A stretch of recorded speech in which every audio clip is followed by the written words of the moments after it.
What's up, guys? How are you? Again, Kevin Schmidt, physical therapist, bike fitter out here in Portland, Oregon with Pedal PT. Sorry I haven't been posting many videos lately. We've been getting pretty slammed. So this will take a little time. We'll talk about the top 4 things that we tend to see when people have a saddle that's too high. What we mean by too high, just the height of that saddle. If you're a little too high, it can cause a variety of issues, and there's also a lot of variables to talk about with saddle height. But we're gonna go through those first kind of top things that when we hear people talk about symptoms that they're having, this is generally a sign you should probably take a look at your saddle height. And again, a lot of variables at play. These are just generalized rules as well. So number one thing that we would tend to see with a saddle that's a little too high is oftentimes we would see someone with hamstring pain, or kind of back of the leg, back of the thigh, back of the knee, even into the calf. Anytime you're that high, it oftentimes means that you are reaching just a little too far at the bottom of that pedal stroke. When that happens, you're reaching, you're putting a little bit of extra stretch, and you're putting that muscle into more of an end range position over time. As you do those repetition, that can slowly lead to kind of a type of tendonitis or stress and strain. So again, calf, back of the knee, back of the leg.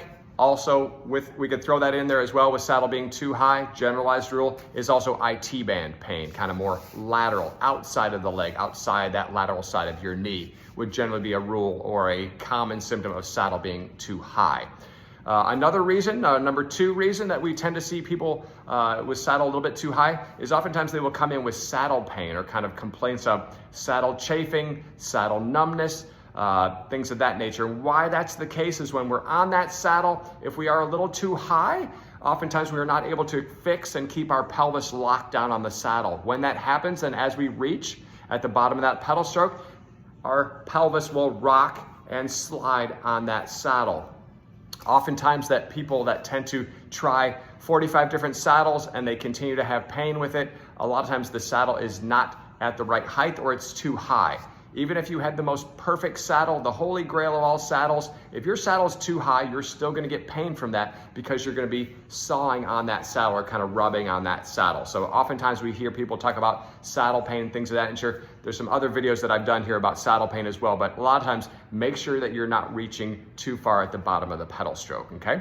Number 3, a lot of times with that rocking and with that sliding of the pelvis back and forward on the saddle, we're also gonna get some side bending in our lower back. Oftentimes when you're riding, you don't even notice this until someone mentions this to you, but all that side to side with your back, rocking back and forth as you're pedaling can lead to, of course, lower back pain. So if you're getting some lower back pain right in the center, lower back, sometimes even into the hips, front of the hips, those are all signs that you're probably a little high.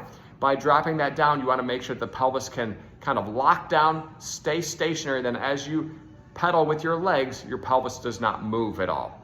You're typically allowed about 1 centimeter up and down when watching some from behind.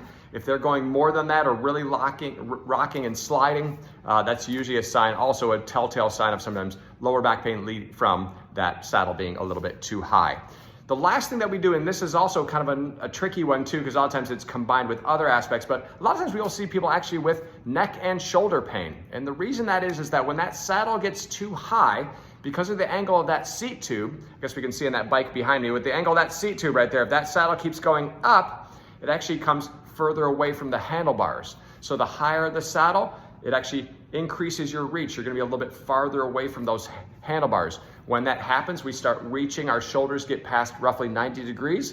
That generally will cause increased neck, shoulder pain as well too. So the main thing that we talk about, people say, well, how high should my saddle be?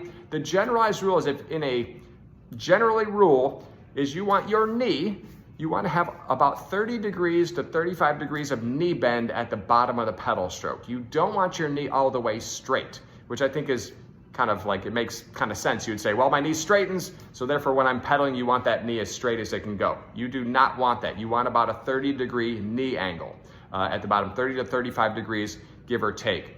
If you're having these kind of symptoms that we discussed, one of these kind of top 4 things or 5 things that we tend to hear, what I would probably recommend is drop that saddle by maybe 5 millimeters at a time and retest. You'll start noticing that the pelvis won't rock as much, et cetera, to help remedy those.